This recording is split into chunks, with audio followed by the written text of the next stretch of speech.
Close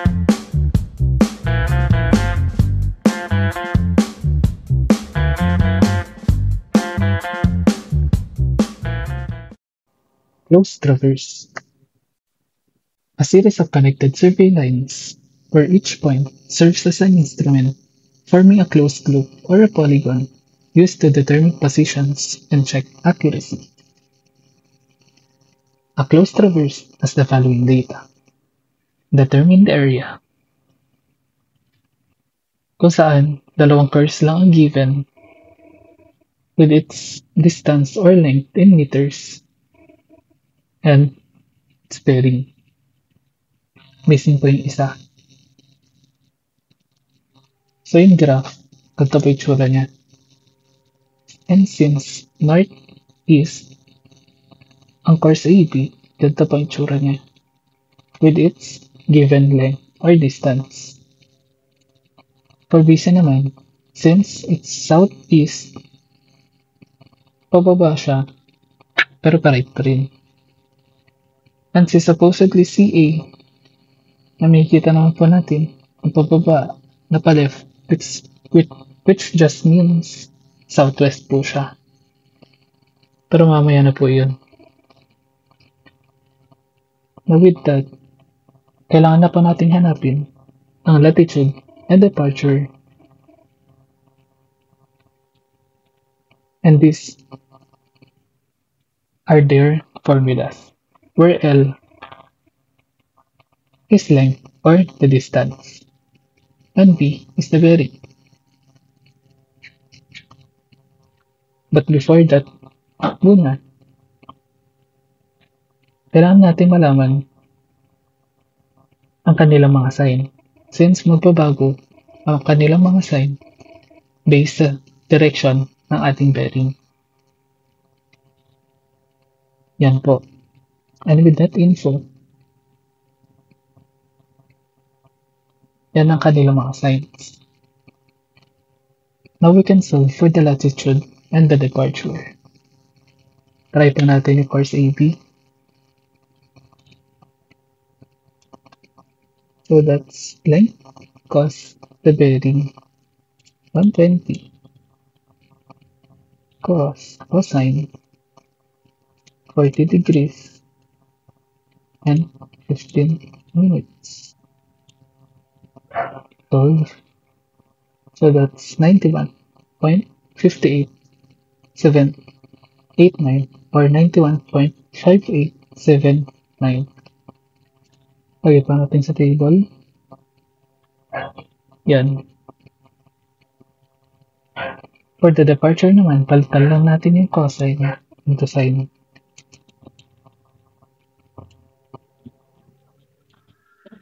So that's 77.5349. Okay, pa natin sa table. Yan. Do the same po with BC. So that's yan. Now with that info, kailangan na po natin hanapin ang summation ng latitude at ng departure.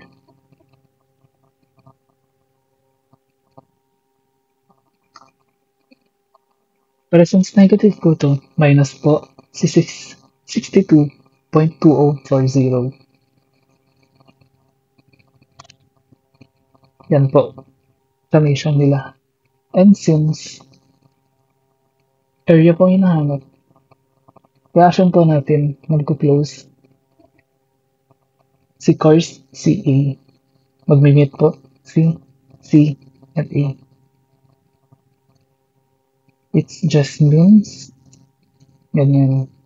And since na-equate lang sila sa 0, magpapalit lang sila ng sign. Since positive sila ngayon, parehas na latitude and departure, may negative na sila pareha. And with that info, pwede na natin kunin ang distance ni CE with the formula square root of latitude squared plus departure squared. Ito yan. with their signs. Plugging it in now. Yan. Solving for this one now will give us 216.0367 meters. Lagay pa natin sa table. Yan.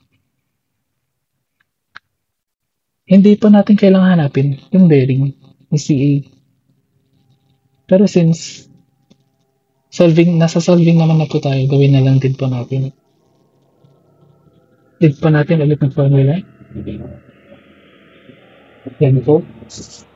Where C is the correction or the summation of latitude and departure. Yan po. Yung mga positive. And with that info, yan na po yun. And since negative sa departure, it just means nasa west po siya. Yan, negative kasi. And for latitude naman, negative din. So that's south. Yan, negative. And with that info, yan.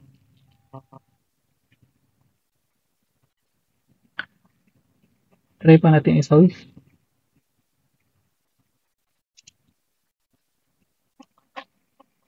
So that's arc tan 214.0291 over 29.3839.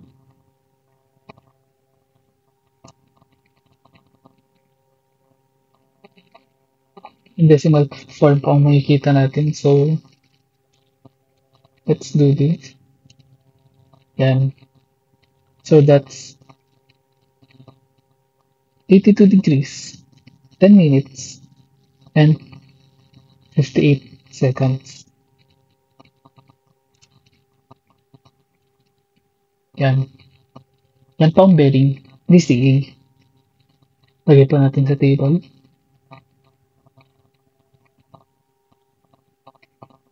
And with all that info, we can now proceed with the area. May formula na ito.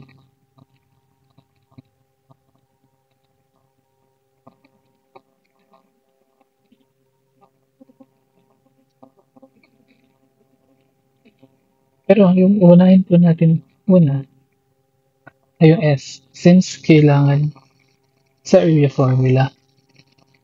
So that's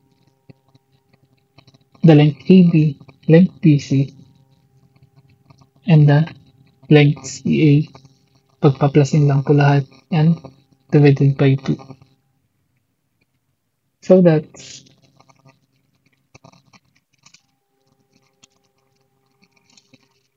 120 plus 150 plus 216.0367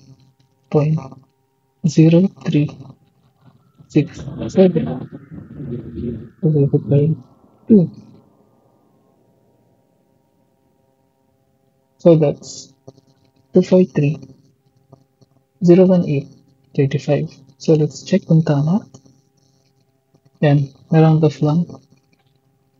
And with that info, plug in na po natin sa formula ng area with the length AB, length BC, and length CE in meters. So that's, try ko natin ulit.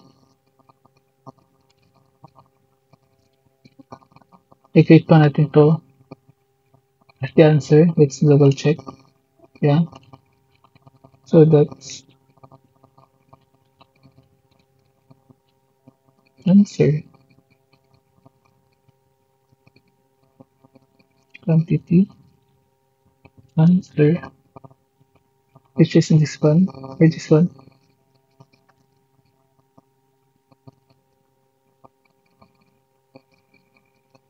medyo iba pong lalabas since rounded up po to.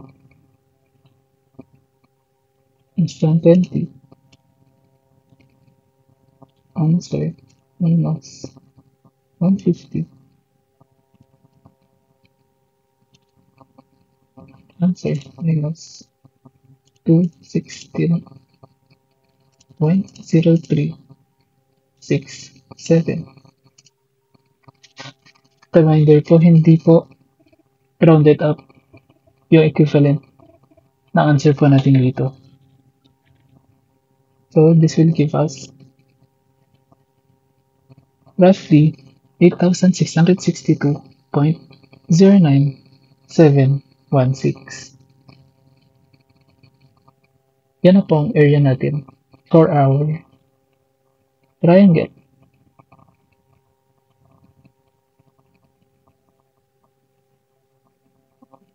Yan po. Yan na po ang final answer natin.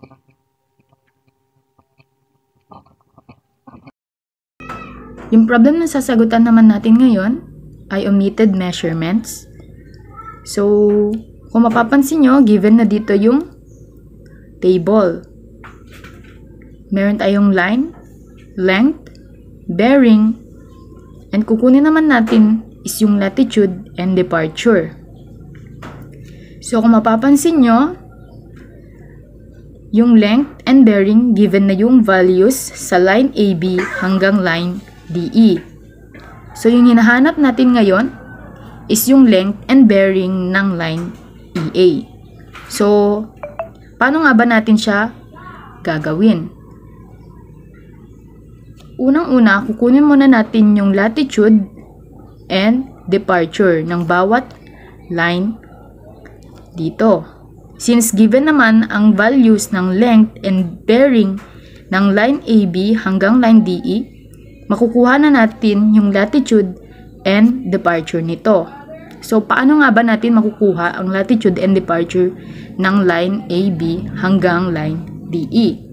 So, sa latitude, meron tayong formula para makuha ang latitude and departure ng bawat line. So, ano nga ba yun? So, kapag sa latitude, ito, ang gagawin lang natin, dito ko na siya isusulat, sa taas na mismo. Latitude is equals to length cos the bearing. So, ganun natin siya kukunin para makuha natin yung latitude ng line AB. Kapag sa departure naman, departure is equals to length sine bearing. So, meron na tayong formula ng latitude and departure para makuha natin yung values ng line AB hanggang line DE. So, input lang natin tong formulas ng latitude and departure sa calculator para makuha natin yung latitude and departure ng line AB hanggang line EA. So, input lang natin siya. Meron tayong ditong calculator. So, unahin muna natin yung line AB. So, 60 cos the bearing, which is 15 degrees, 30 minutes equals, so 57.82 yung nakuha natin. So, sa departure naman, palitan lang natin siya ng sign.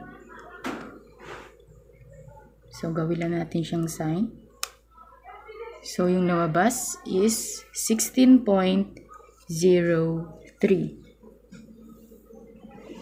So, ganyan lang natin siya gagawin.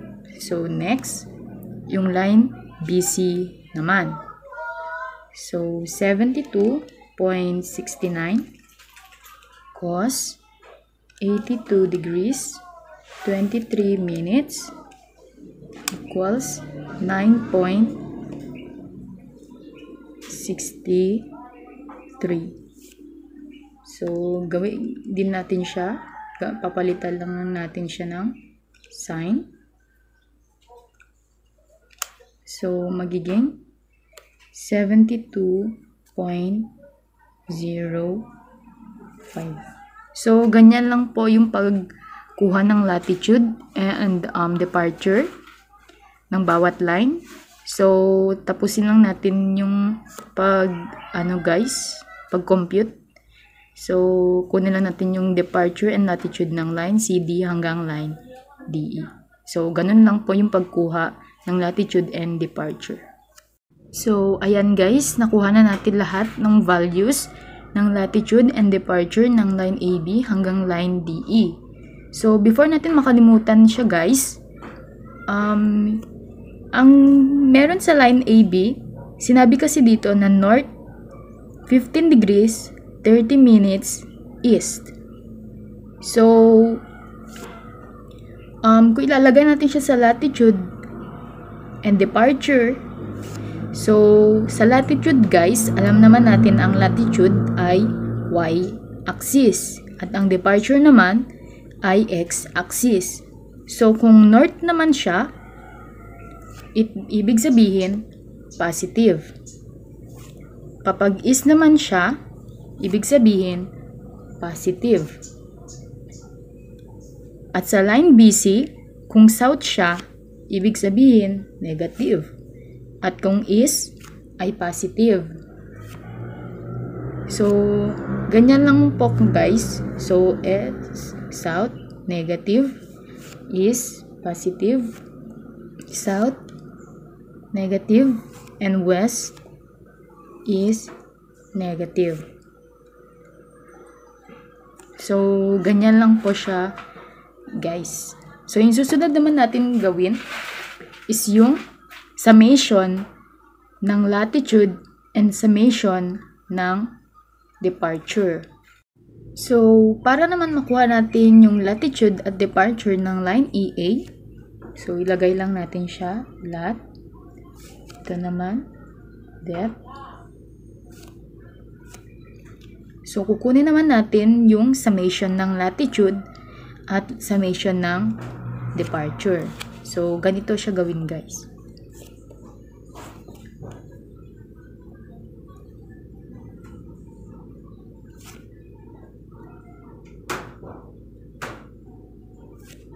Tandaan nyo, guys, kapag kukunin natin yung summation ng latitude and summation ng departure, dapat siya ay equal sa 0. So, input lang natin to, yung values na to, and yung values din nito para makuha natin yung summation ng latitude at summation ng departure. Natin yung summation ng values ng line AB hanggang line DE at departure ng line AB at line DE. So, yung nakuha natin is negative 13.03 at summation ng departure is 48.08.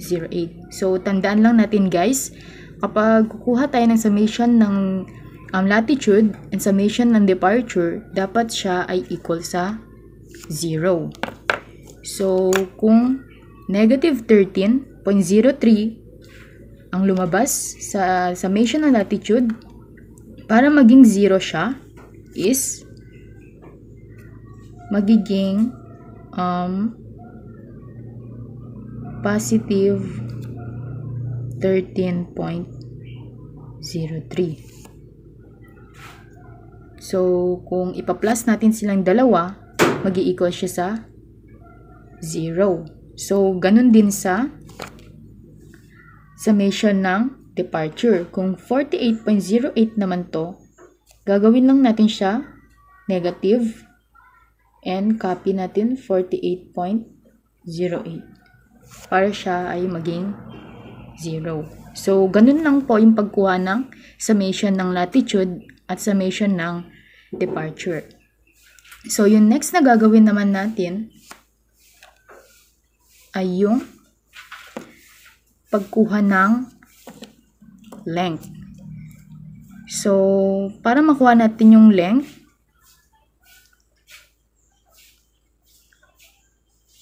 so yung formula ng linear error course is square root ng latitude plus depart square. So, ganyan yung formula na gagamitin natin para makuha natin yung length ng line EA. So, solve natin.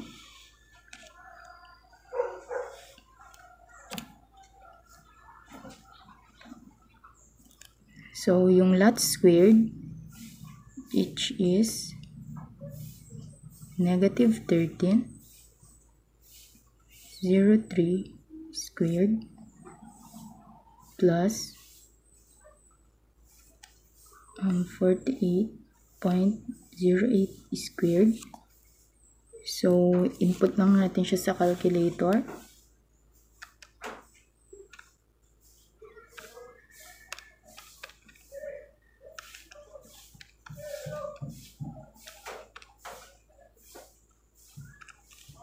Plus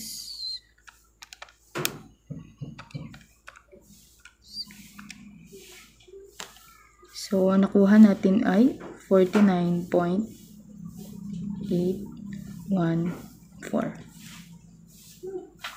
So, ito na yung length ng line AB.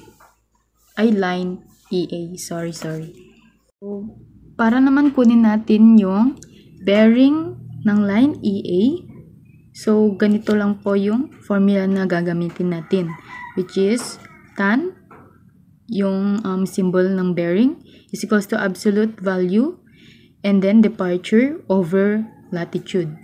So, lalagay lang natin siya, substitute lang natin yung values ng departure and lat. So, we have negative 48.08 over positive 13.03 absolute value. Makukuha na po natin yung 74.837. So, kapag i-convert naman natin siya sa degrees, minutes, and seconds, so magiging ito po siya. Magiging 74 degrees, 50 minutes, and 13.2 seconds. So, wag po natin kakalimutan. Kapag kumuha po tayo ng bearing, meron po siyang direction. So, kung negative to, yung 48.08, ibig sabihin, west po siya kasi departure. And then, kung positive 13.033 naman, yung latitude, ibig sabihin, north siya. So, ilalagay natin siya dito. So, bali ang magiging bearing natin is north, 74 degrees, 50 minutes, 13.2 seconds west. So, ganyan lang po kukunin yung bearing ng line EA. So, thank you. So now, let us solve for the area of irregular boundaries. And we have here a sample problem. From a transit line to the edge of a river, a series of perpendicular offsets are taken. These offsets are spaced 4.0 meters apart and were measured in the following order: 0.5, 1.4, 2.5, 5.6, 8.5, 7.4, 3.8, 5.1, and 2.3 meters. Determine the area included between the transit line and the river's edge using Simpson's 1/3 rule. So now, we need to solve the problem, and first thing we do is to sketch. We have 0.5, 1.4, 2.5, 5.6, 8.5, 7.4, 3.8, 5.1, and 2.3. And we have total of 9 lines.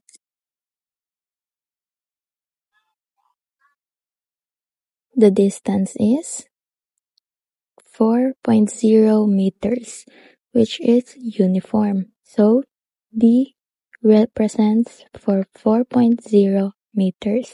We have here 0.5, 1.4, 2.5, 5.6, 8.5, 7.4, 3.8, 5.1, and 2.3.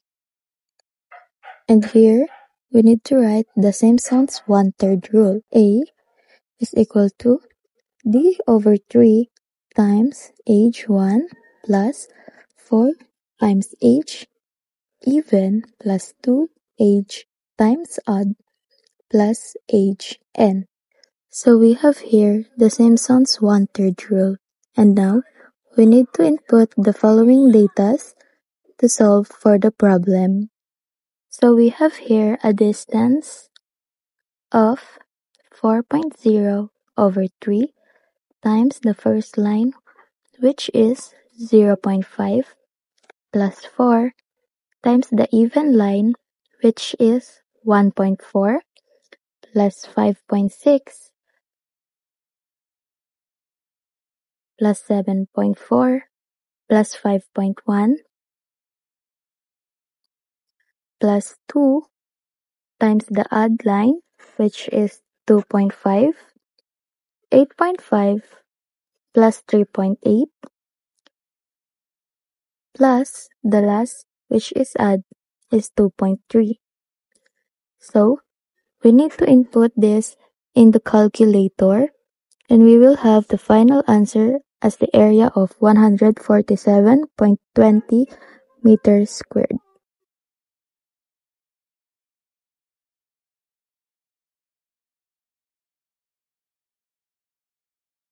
Okay, so meron tayong dito problem ng simple curve. Two tangents adjacent to each other having bearings north 65 degrees 30 minutes is and 85 degrees south 10 minutes is. Meet at station 11 plus 157.98. If the radius of the simple curve connecting these two tangents is 249.17 meters, determine the following. A. Distance of the tangent. B. Long chord. C. Middle ordinate. So, kukunin natin tong A na distance of the tangent. So, para makuha yan, ito-drawing lang muna natin yung graph. Meron tayong curve dito.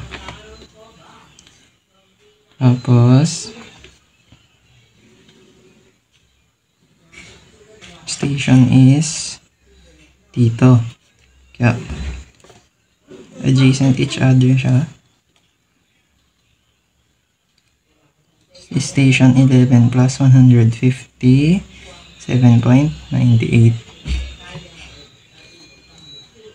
Tatawagin na lang natin itong A tapos B. Then yung bearing ng A is 65 degrees and 30 minutes. Para sa B naman, 85 degrees and 10 minutes. So, para makuha natin yung A is, kukunin muna natin ang I. So, I equals 180 degrees minus 65 degrees 30 minutes minus 85 degrees and 10 minutes. Plug in lang natin sa calculator. So, 180 degrees minus 65 degrees 30 minutes minus 85 degrees and 10 minutes. Kukuha natin ang I na 29 degrees and 20 minutes. Para makuha na natin yung distance ng tangent gamit itong graph. Ito is I over 2. Ang radius is 249.17. So, ang formula na gagamitin natin para sa distance ng tangent is tangent I over 2 equals T over R. Since yung T yung hinahanap, madederive natin ang formula na T equals R tangent I over 2. So, T equals radius 249.17 tangent 29 degrees 20 minutes over 2 equals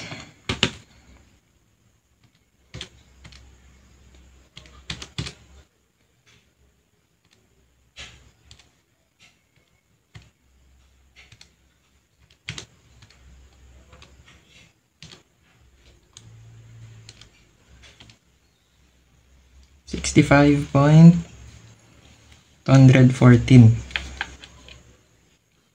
So, yan na po ang distance ng ating tangent. So, for letter B, which is long chord, formula na gagamitin is sin I over 2 equals L over 2 over R. Since yung length, yung long chord ang unknown, gagamitin natin ng formula na madederive galing dyan is L equals 2R sin I over 2. Substitute lang yung values. 2 times radius 249.17 times sin 29 degrees 20 minutes over 2.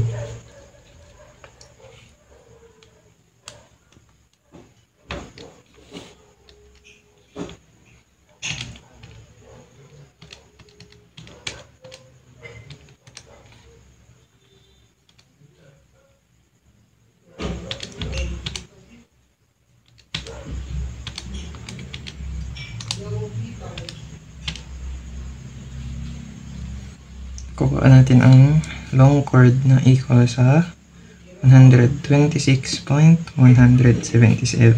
meters. Para sa last na unknown, letter C is middle ordinate. Para makuha ang middle ordinate, meron tayong formula na M equals R minus R cosine I over 2. Pag-in lang ulit yung values, so 249.17 minus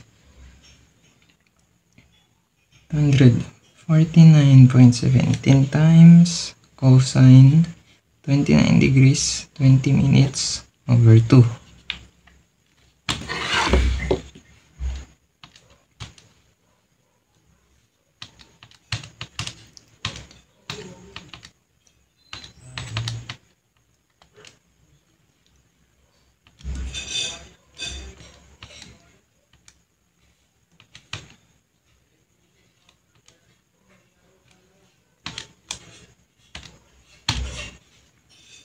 Ang sagot dyan is 8.119 na i-round na lang natin sa 8.120 meters. So, yun ang middle ordinate. For the next problem, hahanapin naman natin ang external distance. So ano nga ba ang external distance? Yung external distance is yung intersection ng tangent line papunta doon sa curve. So ito yung external distance. Notice that meron tayong right triangle. And kailangan natin kunin yung distance ng point of intersection doon sa center ng curve. So that would be the hypotenuse of the right triangle. It comes out na yung height na yan, that would be r divided by cosine I over 2. So, para ma-solve yung external distance would be E is equal to r over cosine I over 2 minus r. Substituting the values, we get the following.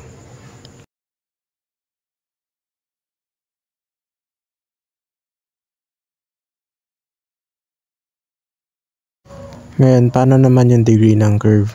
So, meron tayong tinatawag na arc basis at saka chord basis. So, by default, pag walang given, ang gagamitin is arc basis. Yung degree ng curve, yun yung degree corresponding to a given standard na arc. So, let's say yung sukat ng standard arc natin is ito hanggang dito. So, may sukat yan na given. Yung degree ng curve is yung angle corresponding para mag-arc siya ng 20 meters. So, using arc basis, alam natin na yung length ng arc is equal to radius times the angle. And yung angle na yun is in radian. Para maging degree of curve, substitute natin.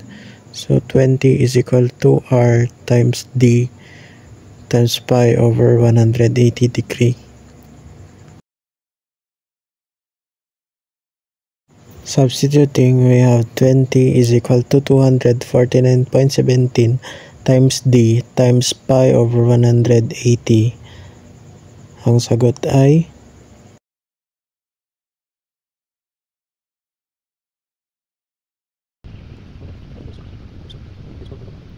that would be 4.599 degrees.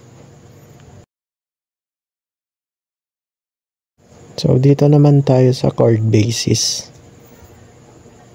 Pag sinabing chord basis, kukuha ka ng isang chord. Tapos, ito pa rin yung degree ng curve. Pero instead na yung arc niya ang 20 meters, yung chord niya ang gagawin mong 20 meters. So, pag dinivide mo to into two triangles, this would be 90 degrees. And then, yung angle na lang is d over 2. And imbes na 20 meters, so magiging tig 10 meters na lang sila. Using trigonometry, yung sin d over 2, equal yan sa 10 over r. That's why yung degree ng curve sa chord basis, equal yan sa twice ng arc sin 10 over r. Substituting the values, ang degree natin sa chord basis is 4.6 degrees. So, almost same lang sila ng arc basis. Next is kukunin naman natin yung length of curve. Yung length of curve is ito yun.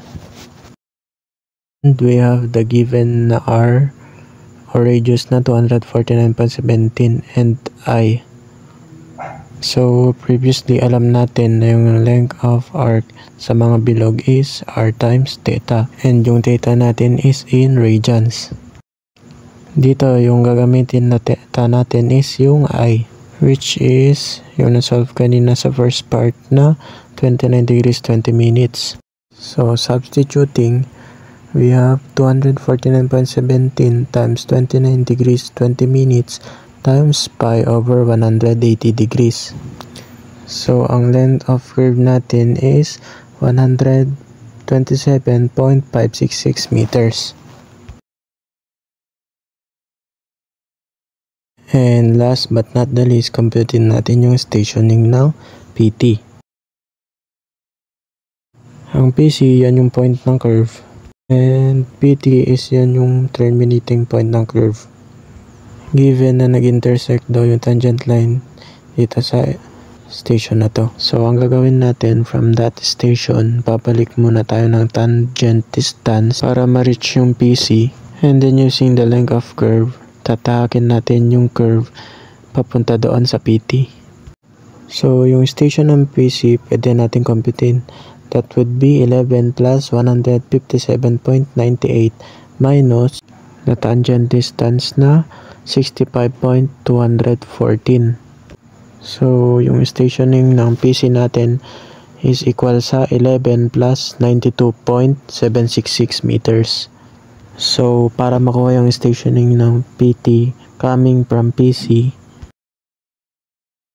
so mag-a-add tayo ng length of curve na 127.566.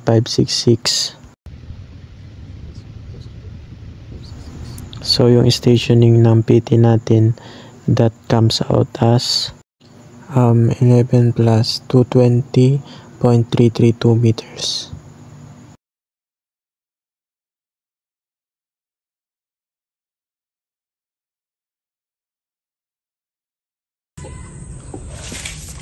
So our problem is about the compound curve. So we have a given problem here. The compound curve has the following elements. I1 is equal to 50 degrees, I2 is equal to 85 degrees, D1 is equal to 7 degrees, and D2 is equal to 90 degrees.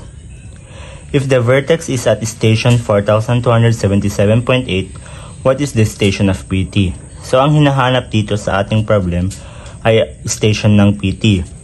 So we have 1, 2, 3, 4, 5 problems ay given. So I1 is 50 degrees, I2 is 85 degrees, D1 7 degrees, D2 9 degrees, and the vertex is 4277.8.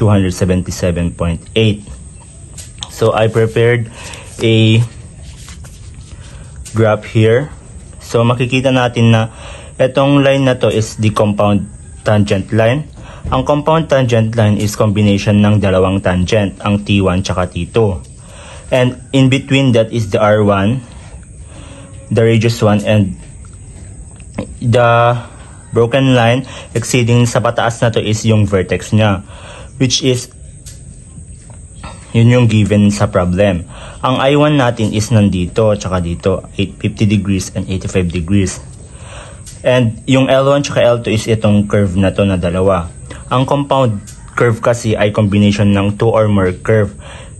Yun yung kahibaan niya sa single curve. Kasi ang single curve, from the word single, is iisa lang yung curve niya. So, ang hinahanap sa problem natin is, what is the station of PT? So, dito siya. Ito yung hinahanap natin na station. So, una, ang i-compute natin is, yung kanyang radius. Dalawang radius kasi unknown pa ang radius niya. So, the formula for radius is equal to R. R is equal to 1145.16 all over D1. Ang 1145.16 ay constant na yan, given na yan sa problem. So, same as R2, 1145.16 over D2.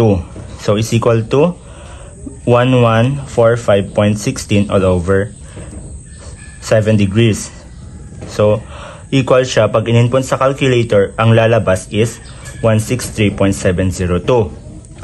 And ang R2 naman is 1145.16 over D2. Ang D2 natin is 9 degrees. So, over natin sa 9 degrees. Ang lalabas dyan ay 127.324. So, meron na tayong radius 1 and radius 2. Ang radius 1 is 163.702. Ang R2 is 127.324. So, kulang pa tayo ng T1 tsaka T2. Ito naman natin ang kukunin natin ngayon. Ang T1, ang formula ng T1 ay T1 is equal to R1 tangent of I1 over 2. So, ang R1 natin is meron na. So, 163.702 tangent of, ang I1 natin is 50 degrees over 2. Pag in-input natin sa calculator, ang lalabas is 76.34. Ang T2 naman is same as T1, pero ang gagamitin natin is R2. and I2 which is nasa graph natin from here. Andito yung T1, andito yung T2. Yun yung gagamitin. So, ang R2 natin is 127.324. Tangent of 85 degrees which is I2 all over 2. Pag in-input natin sa calculator, ang lalabas is 116.67. So, meron na tayong radius 1, radius 2, tangent 1, and tangent 2. So, ang kukunin na natin is station ng PC.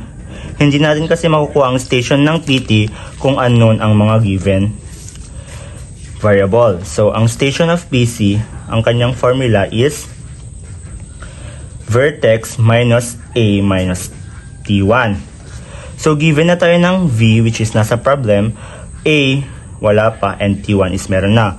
Para kunin natin ang A, magbe-base tayo sa graph.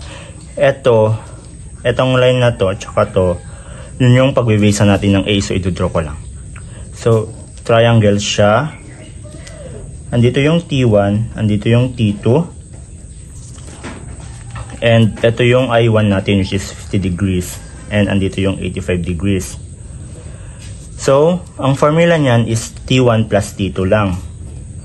So, ang T1 natin is given naman na is 76.34 plus 116.67. Pag in-input natin sa calcu, ang lalabas is 193.01. So, meron na tayong A. Yan, kukunin natin ang station ng PC. So, ang station ng PC from yung given natin, ay yung formula natin kanina is vertex which is 4,277.8 plus yung A na natin na nakuha which is ito. So, 193.01. I'm sorry. Minus pala. Minus. Ima-minus natin yung T1 which is 76.34. Pag in-input natin sa calcu, ang lalabas is 3929.541. So, nakuha na natin yung PC. 3929.541. Next na kukunin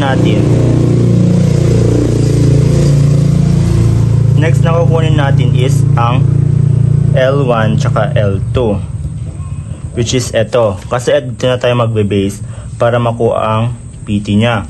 So, ang formula ng L1 is I1 times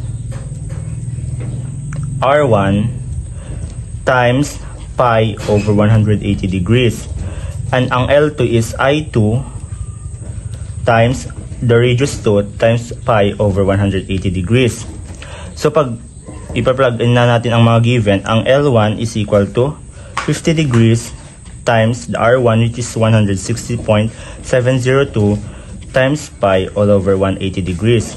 So, pag in-input natin sa calcu, ang lalabas 142.857. Ang L2 naman is ganun din. Yung I2 natin is 85 degrees times yung R2 natin na nakuha kanina is 127.324 times pi over 180 degrees. Ang makukuha natin dito is 188.889. So, kompleto na natin ang mga unknown variables. Ang L1 is 142.857. Ang L2 is 188.889. So, kompleto na natin. So, ang formula na ng station ng PT, which is yung hinahanap natin, is equal to vertex plus L1 plus L2. So, i-plug in natin ang mga variables.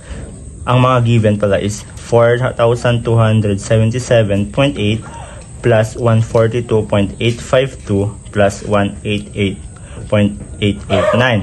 Pag plinag in natin sa calculator, ang lalabas is 4,609.546.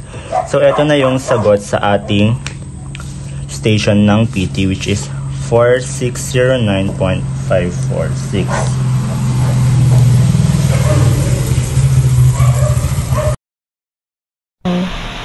Sa problem natin ngayon, a common tangent of a reverse curve is 280.50 meters and a bearing of 47 degrees 31 minutes east of south. The back tangent has a bearing of 72 degrees 45 minutes east of north. The forward bearing of a tangent is 38 degrees 13 minutes east of north. The radius of the first curve is 180 meters. If the station of PI is 12 plus 523.37, find the stationing of the PT. So, idrawin muna natin siya.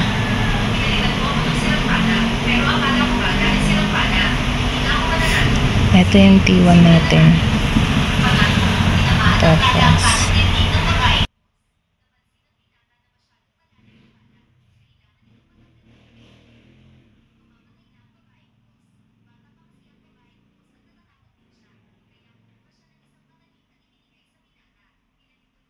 ito yung T2.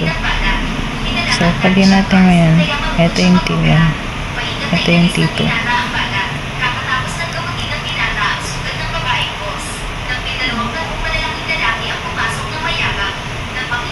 Ito yung stem natin.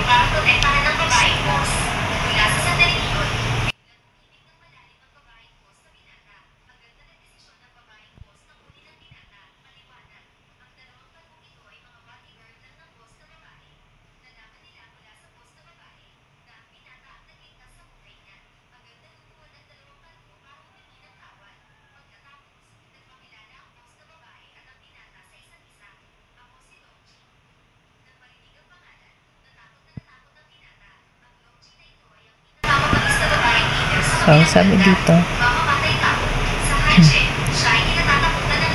72 degrees 45 minutes east of north yung back tangent. So, ito siya. 72 degrees. Ayan. Tapos, yung isa naman is ito, 37. Tapos yung isa naman, bearing ng back tangent, ay, forward tangent, yung bearing niya is ito. Yung 38 is 30 minutes. So, yung unang curve is ganito siya. Tapos ang pangalawang curve. Ganyan. So, ito yung PC, PI, and PT. Para makuha yung I1, subtract lang natin itong dalawang angle. So, 180 minus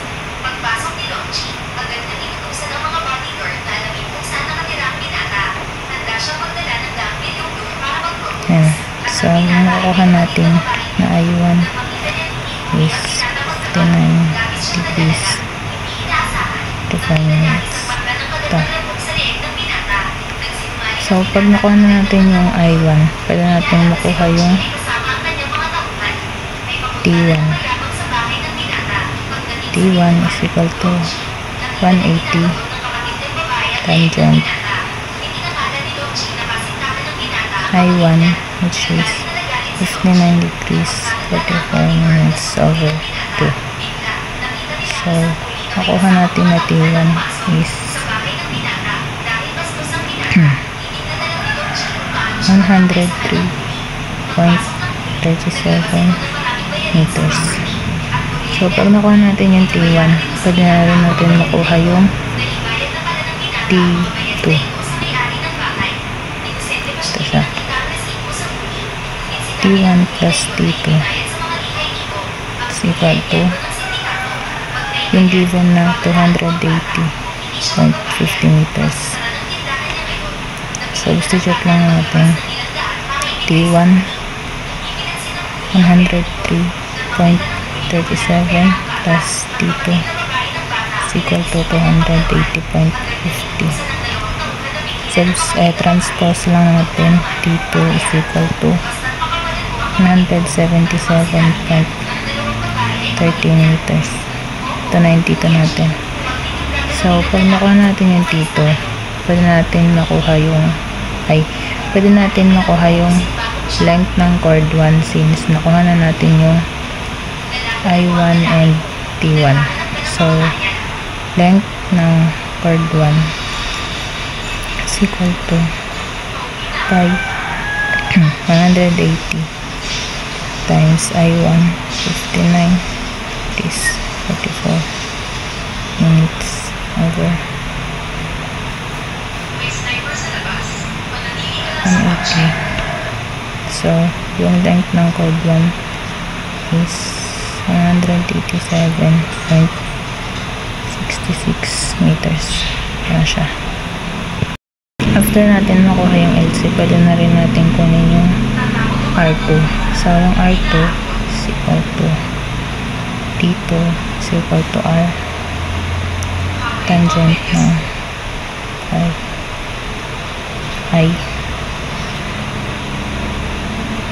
I2 over 2. So, T2 177.13 meters is equal to R2 tangent I2 natin 24 degrees 16 minutes over 2. R2 is equal to 164.41 meters. Ito na yung R2 natin. So, pwede na rin natin makuha yung length ng chord 2. Length ng chord 2 is equal to phi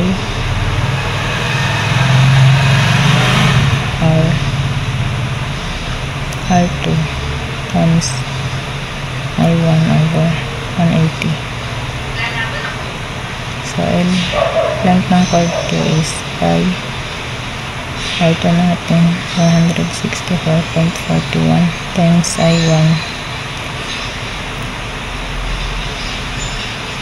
94 degrees 16 minutes over 180.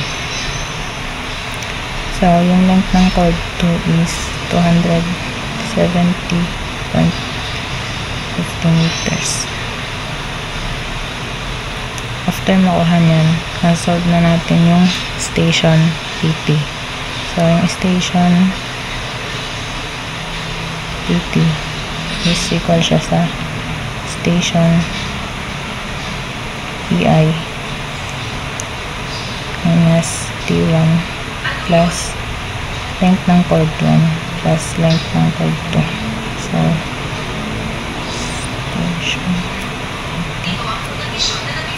station ng PI ito 12 plus 5 37 minus T1 103 plus length ng chord 1 187.66 plus length ng chord 2. So, makukuha natin is 12 plus 878.16 meter. Ito na yung sagot. So, our next problem po is all about spiral curve po. So, our sample problem is two tangents having an azimuth of 240 degrees and 285 degrees are connected by an 85 meters spiral curve with a 5 degrees circular curve. The width of the roadway is 10 meters. If the design velocity is 65 km per hour, determine the following. A. The super elevation at quarter points. B. The deflection at the end point. And C. The external distances. So, start po tayo sa graph. So, dito po is meron daw po siyang azimuth na 240. So, pag ano. Tapos, dito daw po is meron daw po siyang azimuth na 285. So, ano. So, dito pa lang po is makukuha na po natin yung I natin, which is dito po siya. So, ito pala is 240 degrees and 285 degrees. Para po makuha natin yung I natin, is ima-minus po natin yung 285 degrees and 240 degrees, which is 45 degrees. So, dito po yung radius po natin. Tapos, para naman po sa spiral curve po natin, is dito po siya. Kuha po natin siya dito. So, ito po yung spiral curve po natin.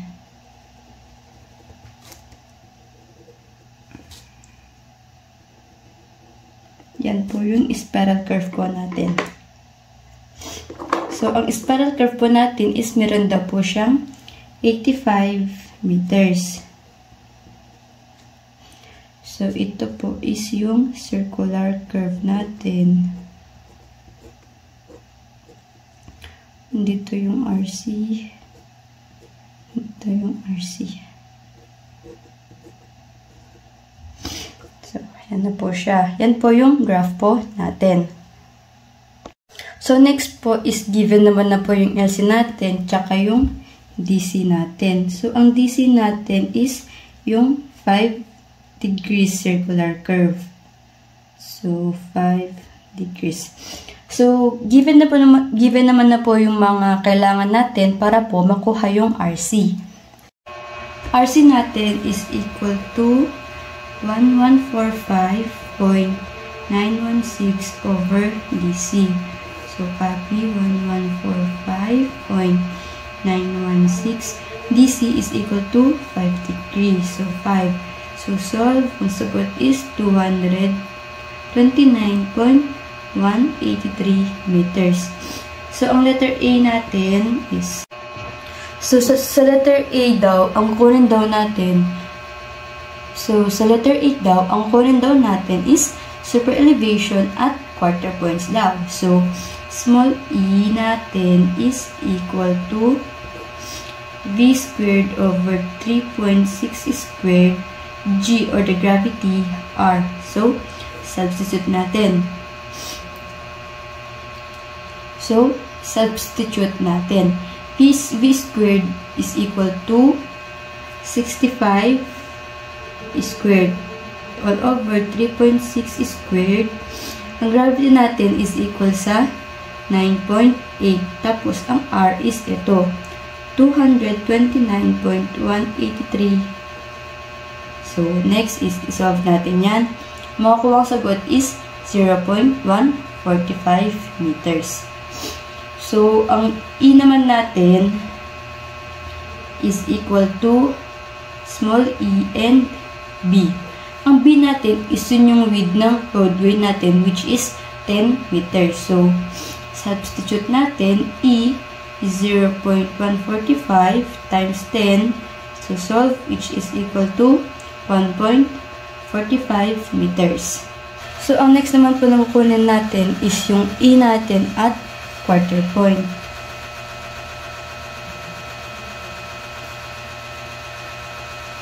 So, E at quarter point is equal to 3/4 times E. So, substitute natin, which is 3/4 times yung E natin is 1.45. So, magiging sagot is 1.088 meters. So, ito yung sagot sa letter A natin. So, next naman kasolve natin is yung letter B. So, B. Ang kukunin naman natin sa B is yung deflection at endpoint daw niya. So, I is equal to SC all over 3. So, kukunin muna natin yung SC natin. SC is equal to LC squared over 2 RC. So, LC natin is equal to 85 squared tapos 2. Ang RC natin is 229.183. So, ito pala is i-convert pala natin to into angle. So, 180 all over pi. So, ang sagot dito is 10.625 degrees. So, yung SC is equal to 10.625 degrees all over 3. So, ang sagot is 3.542 degrees. So, ito yung sagot sa letter B. So, next na solve natin is yung letter C. The external distance. So, ES is equal to RC plus XC all over 4 all over cosine I over 2 minus RC. So, kunin muna natin yung XC. So, XC is equal to LC squared all over 6RC. Substitute natin, LC is equal to 85 squared tapos 6. RC natin is 229.183. So, ang XC natin is equal to 5.254 meters.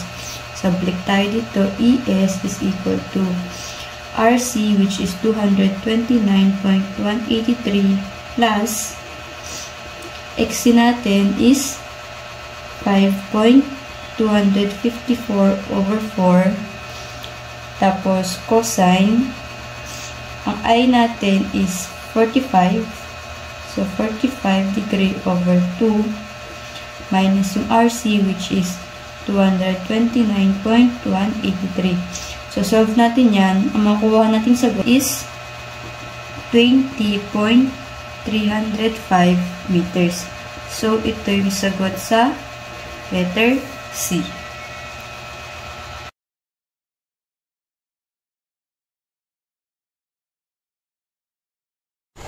So, the question is from the station 0 plus 0, 0, 0.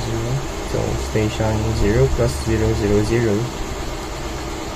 With center height of 1.2 meters in field. So, this is 1.2 meters. Next, a slope of 4%. Slope of 4%.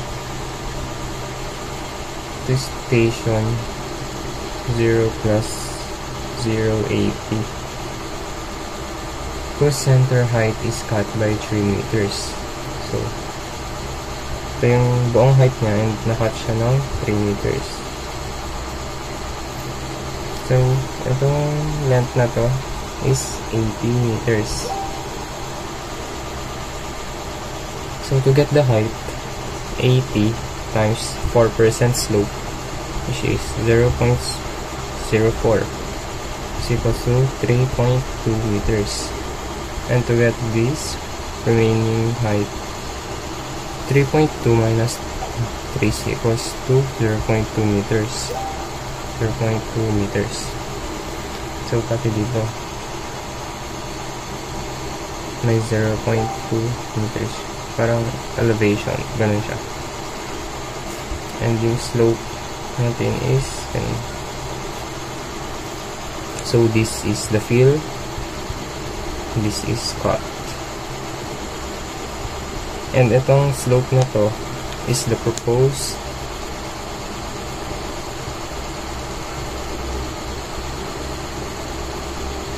road.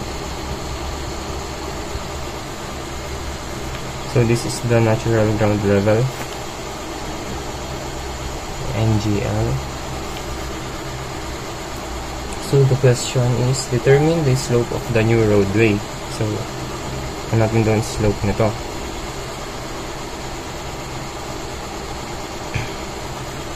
So to get this slope, which is rise over run. So, ang rise natin is, so may run na tayo agad, which is 80. Ang rise natin is ito. Kasi may elevation na 0.2. So, 1.2 minus 0.2, which is 1. So, equals to 0.0125 times 100%. 1.25%. And meron pa, magiging negative siya kasi it opposes the natural ground. So ito, for example, natural ground. And ito yung proposed road or new road. Diba nag-oppose sila, so magiging negative lahat to. Yan, negative. So our answer will be negative 1.25%. Next question, determine the stationing of the section where field extends.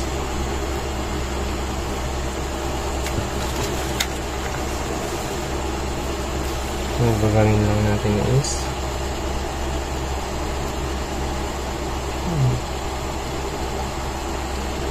so this is the fill and this is the cut, diba?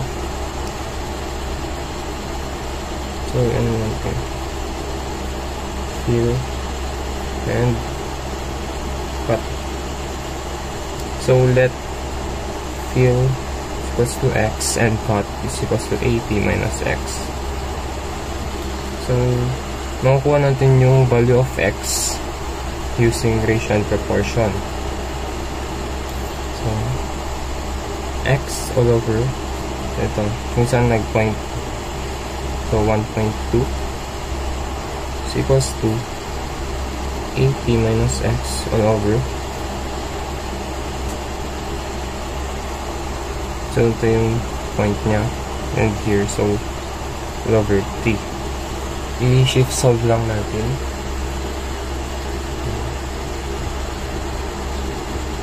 X all over. So our x is equals to 22.86. So our answer is 0 plus 0 2286 point.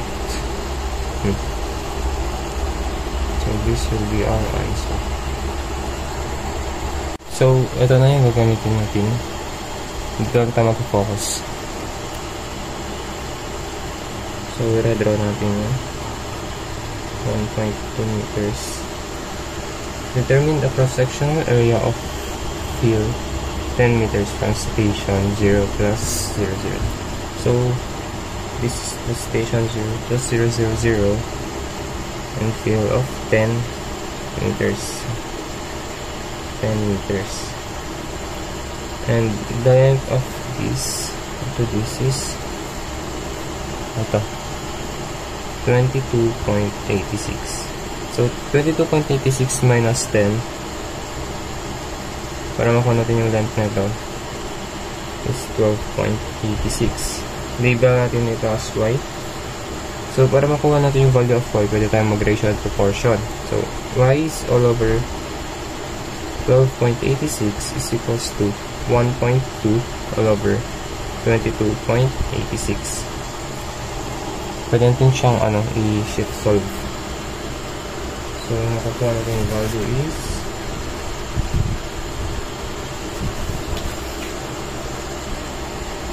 0.675.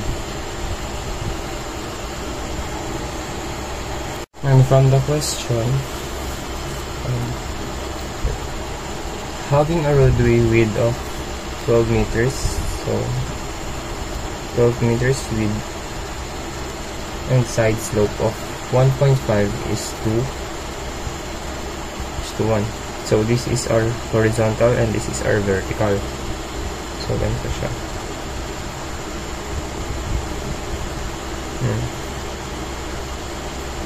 1.5 and 1. That is kabila. 1 and 1.5.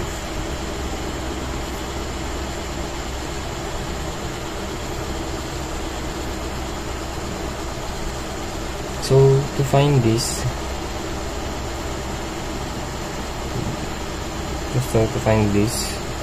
we must multiply 1.5 times 0.675. It is equivalent to 1.0125. So 1.0125, and this is 12 meters. 1.0125. So to get this, we must add this 3. So magiging 14.0125.